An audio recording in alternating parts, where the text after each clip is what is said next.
Welcome. I'm Dr. Stephen Hall, originator of the 7 Tools, and I'd like to thank you for watching this free video on how stress affects your body and your mind. Knowledge is power, and with the right knowledge and practices, you can learn to stay in your power even when you're in a powerless situation. And that's what learning how to transform your relationship with stress is all about. So, have you ever wondered how it is that stress makes you sick or why it's so bad for you? Let's talk about that. So there are stressors and then there's stress. So let me define these two terms. So a stressor is any experience that you have that puts a tax on your system or puts a strain on your system in some way. And there are two main kinds of stressors. They're what we call physiological stressors, or stressors that are inside your skin. These are things like living with chronic pain or having allergic reactions going on in your system, that kind of thing. Then there's also psychological or emotional stressors that are outside your skin, and those are experiences such as having a horrible commute or living with an abusive boss or an abusive spouse. So stress happens when either a single stressor or the sum total of your stressors exceeds your body and your mind's ability to compensate and adapt. And when that happens, changes take place that put you at risk for developing illness. So I'd like to talk with you about some of those changes. So most stress talks begin with an explanation of the whole fight, flight, or freeze reflex. So this is the classic stress response, but it's actually the far end of the spectrum. And hopefully you don't get that reflex triggered very often unless you're in a war zone or in a gang, or maybe if you're an extreme skier, you like to actually elicit that response. But for most of us, the stress we experience is that long, slow, constant grind that where you don't even get the fun of that adrenaline rush. And you just get worn down. So this is the kind of stress that comes from not liking your job, or having tension in your intimate relationship, or having to care for elderly parents for several years in a row. Those kinds of stresses. And so let's talk about what this long, slow stress does to you. So your adrenal glands are your body's stress glands, and they sit like little berets on top of your kidneys, and they make several hormones, but the most important ones for stress are adrenaline, DHEA, and cortisol. So adrenaline comes on very quickly once you're stressed, and it has a fairly short half-life, maybe 1 to 2 minutes in your body. And it's what makes your heart beat fast and makes you sweat and those kinds of reactions. Cortisol and DHEA have about a 3-hour half-life in your bloodstream, so it really only takes about 2 or 3 jolts or stresses per day to essentially spend the whole day in that stress response physiology. So cortisol goes through a natural 24-hour cycle, and which we can measure with lab tests. And the timing, so what's important about cortisol is not just the amount of cortisol in your blood, but also the timing of it throughout the day and the ratio of cortisol and DHEA to each other. So your adrenal glands are designed to support you through stress for about 3 weeks before they start to poop out. Because in the old days, the stresses were fairly short-lived, like a tiger wandering by or the neighboring tribe attacking, that kind of thing. But with modern life, we tend to live in that stress response day after day after day. So after about 3 weeks, your adrenals start to poop out, and then that's when stress can really start to make you sick. So some of the symptoms of adrenal fatigue include things like your total body being fatigued, brain fog. That's the official medical term for when you're having trouble focusing and concentrating. You can also get non-restorative sleep, where let's say you even slept straight through for 8 hours, but then you woke up just as tired as when you went to bed. So that's actually fairly rare in somebody with chronic fatigue or adrenal fatigue because you usually don't sleep the whole night through. Oftentimes you wake up several times a night, and sometimes you have trouble falling back asleep and sometimes you don't.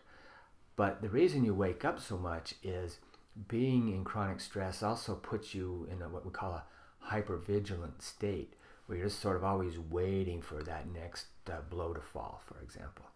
And that generally leads to anxiety.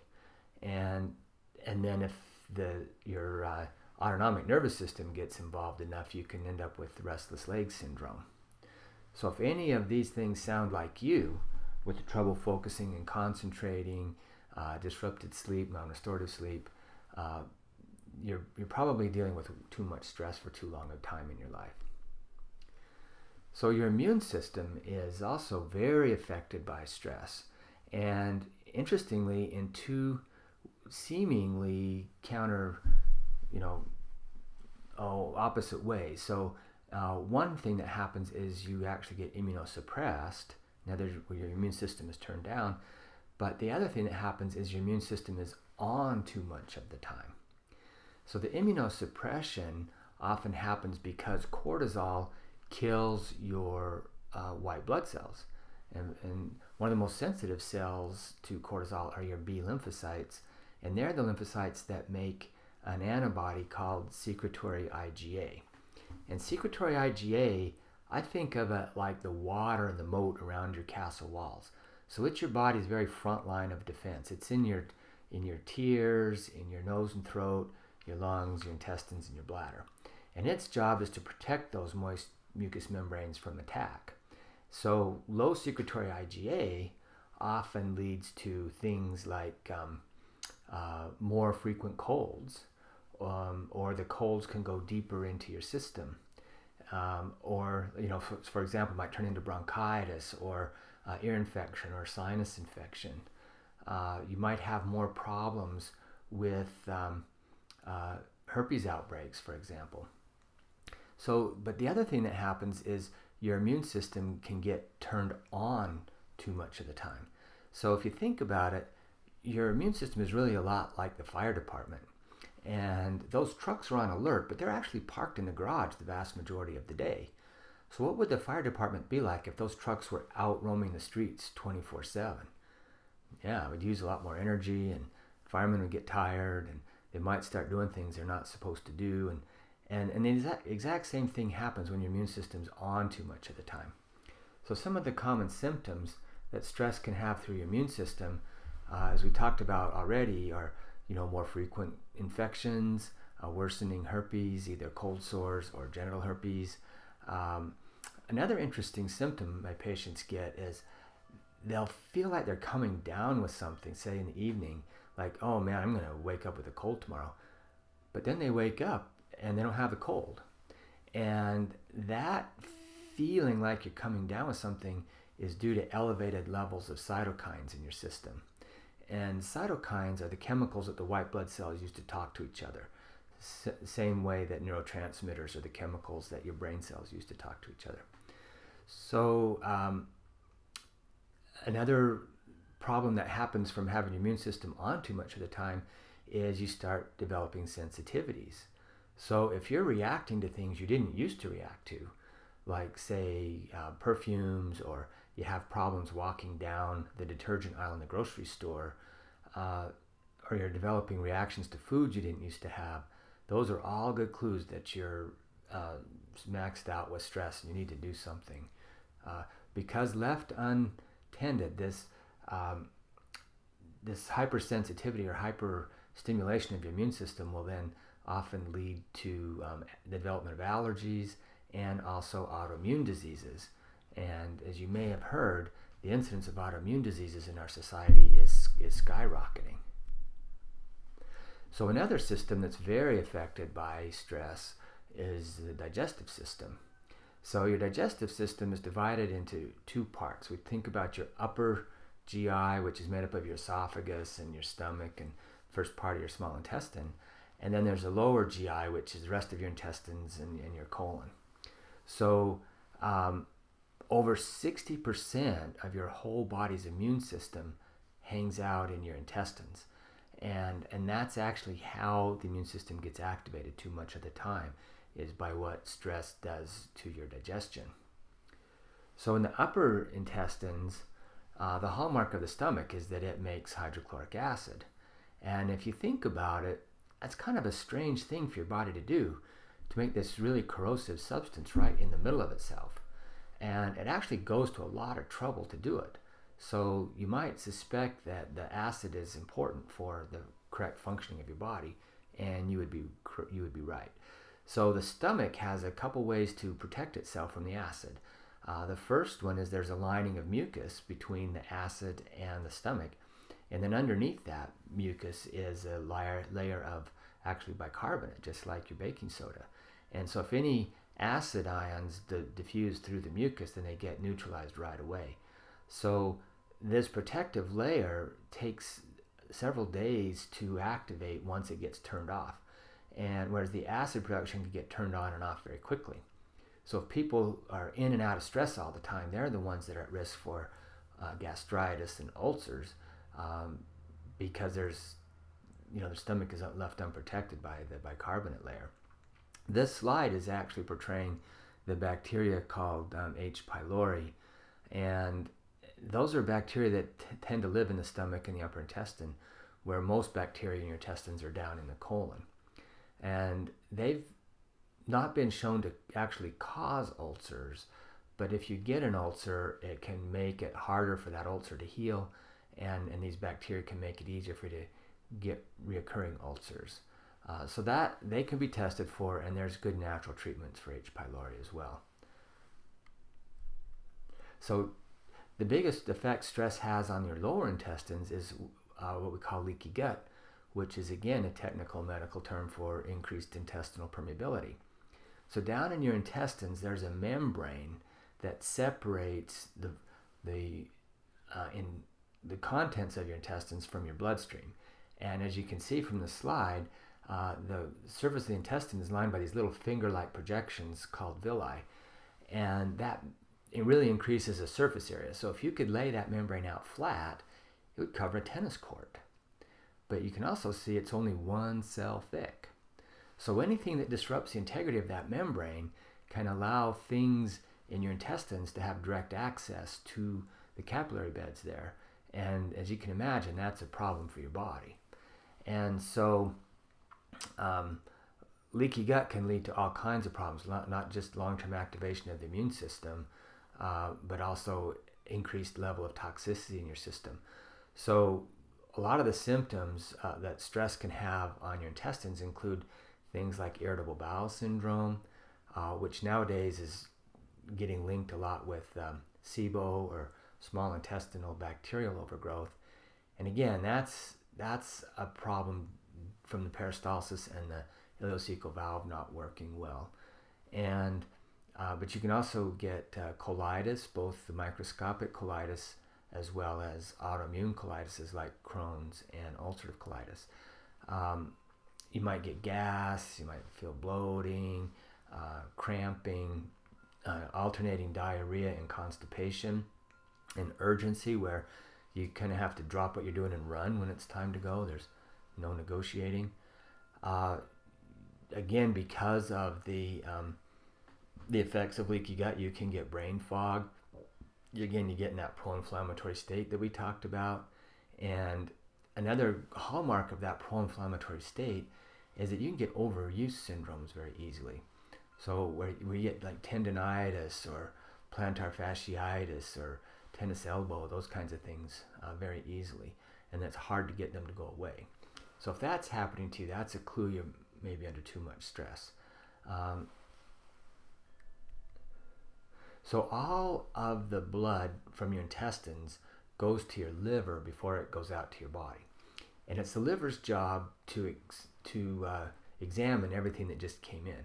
And if it's a food, the liver prepares it so your body can use it. And if it's a toxin, your liver has to prepare it to get rid of it. So what do you think happens to the liver when that membrane is too permeable? Right, it gets swamped, it gets overloaded, and then it can't do some of its other jobs, such as regulate your hormones. And so women will often get symptoms like PMS. Men can get irritability, low testosterone levels, those kinds of things. The other important job of the liver is to run or regulate your blood sugar level. And so often you can get hypoglycemia if you have liver overload. And there's other reasons for the hypoglycemia too, like the adrenaline telling the liver to pump glycogen out as glucose, and then it can't store more glycogen back as long as there's adrenaline in your system. So as those toxins get through the liver, because it can only do so much in one pass, they can then get out into the body, and then you get that like toxic blah kind of feeling. You can get, since they deposit in the tissues, you can get aches and pains in your muscles, not just the joints, but also the muscles and areas of your body between the joints. And the body has a saying that the solution to pollution is dilution. So if these toxins are building up in your system, your body's going to hold on to water to try to dilute them down. And so you might also experience puffiness and swelling, increased ankle swelling, those sorts of issues. And then, of course, brain fog, because these toxins can get in and affect your brain. So your hormones are also another system that's very sensitive to stress. And we talked about some of those mechanisms already. But part too is that your inner wisdom says, well, if things are so stressful, why would we want to bring a baby into this? That's a lot of stress just by itself. And so often your estrogen levels drop, they get out of whack because the liver can't do its part. Oftentimes men's testosterone levels go down, their fertility goes down. And so women will get irregular periods a lot of times. Men can get all the symptoms of low testosterone, such as fatigue, everything migrating towards the middle, getting that midlife paunch, and of course low libido. That can happen to both genders. So another major system in your body that's affected by stress is your blood sugar. We talked about that a little bit already, but there's a hormone called insulin whose job is to open the gateways in the cell membranes to let the sugar go into the cells. And the job of cortisol and adrenaline is to actually make sure there's plenty of blood sugar for your muscles to use. And so the sugar doesn't often get stored that way. And one of the problems is that you obviously can get sugar highs because it's hard to regulate the level of your sugar when your liver's messed up and the cortisol's telling that sugar to stay in the blood. And a major problem that's just starting to get talked about is that we've actually been barking up the wrong tree for the last 60, 70 years, thinking that it's fats in our diet that are causing most of the hardening of the arteries. And hardening of the arteries then goes on and causes heart attacks and strokes. And that's the number 1 killer and number 3 killer in our society. Well, it turns out it's actually the rate of change of blood sugar in your system that triggers the formation of those plaques in your arteries. So having these blood sugar swings increases your risk of hardening the arteries. Plus, being in a pro-inflammatory state makes those plaques grow faster than they would otherwise. So that's why heart attacks and strokes are also a common symptom of long-term stress. So another interesting finding is that we've probably heard a lot about the acute stress response like we talked about. But then there's also what I call the chronic stress response. And in the old days, like hundreds of thousands of years ago, that stress response was designed to help us survive famine. And so what happens when you cross over into that chronic stress response is you're going along just minding your own business, eating the way you normally do, exercising the way you normally do, and then suddenly your weight just starts going up. And you go, whoa, wait a minute. And so the first thing you usually do is to go on a diet. And what your body experiences when you're on a diet is famine. And so it says, see, I told you so, it is famine. And your body then tries even harder to hold on to every calorie as if you're very life dependent on it. And then you do that yo-yo thing with your dieting and your weight. So the best way to deal with, if you're having a hard time losing weight and you've tried everything, obviously the balance of calories isn't enough because the chronic stress response slows your metabolism down. And if your metabolism slowed even just a couple percentage points, you physically cannot exercise enough in a day to make up the difference. And that's just how your body works. So it's really important to get out of that chronic stress response if you're having a hard time losing weight. Another important system that's affected by stress is your musculoskeletal system. And stress gets you ready to run or fight. And for most of us, running or fighting is not the proper response. I mean, that would probably just get you in trouble at work. And so your body's left holding the bag, and you end up with this muscle tension building up, like in your neck and shoulders, low back. Excuse me. And a lot of people get tension in these, the temporalis muscles from clenching their teeth in their sleep.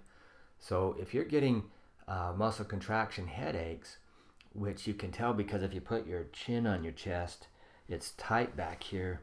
And then also the headaches tend to start here and then come up over your head and drill in behind your eyes. Now that's a classic muscle contraction type headache. And they can last for days. So, and then pain can be just as bad as a migraine.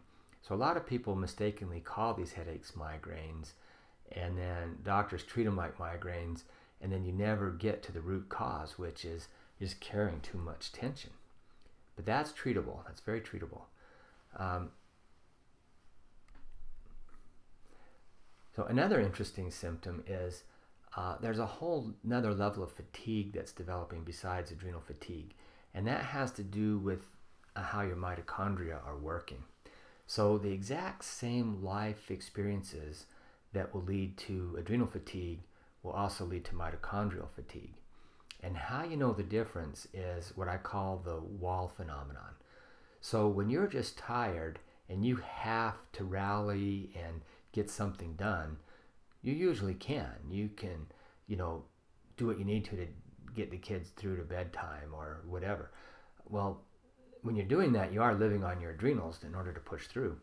But the wall phenomenon is where you hit this wall and you just can't negotiate anymore. You have to stop and go sit down. And so let's say you rested for a few hours, you built up a little bit of energy, so you start doing all the things in your life that are piling up, ready to do. And as soon as that energy's gone, boom, you hit the wall again, and you have to stop and go sit down. So if you're experiencing that phenomenon in addition to a lot of these other symptoms that we talked about, you probably have mitochondrial fatigue in addition to the adrenal fatigue. And a good functional medicine practitioner should be able to help diagnose that and treat that for you. So your mind is also affected by stress just as much as your body is. And one of the most common experiences people have are issues with their moods. So, that hypervigilance can lead to anxiety. A lot of people will get so fatigued and burned out that they start to get depressed. And then, and what's interesting is if you already have some kind of mental health condition, like let's say you're bipolar or you already tend towards depression a little bit, then any kind of stress usually worsens those symptoms. So if you're bipolar and suddenly your medications don't work like they used to,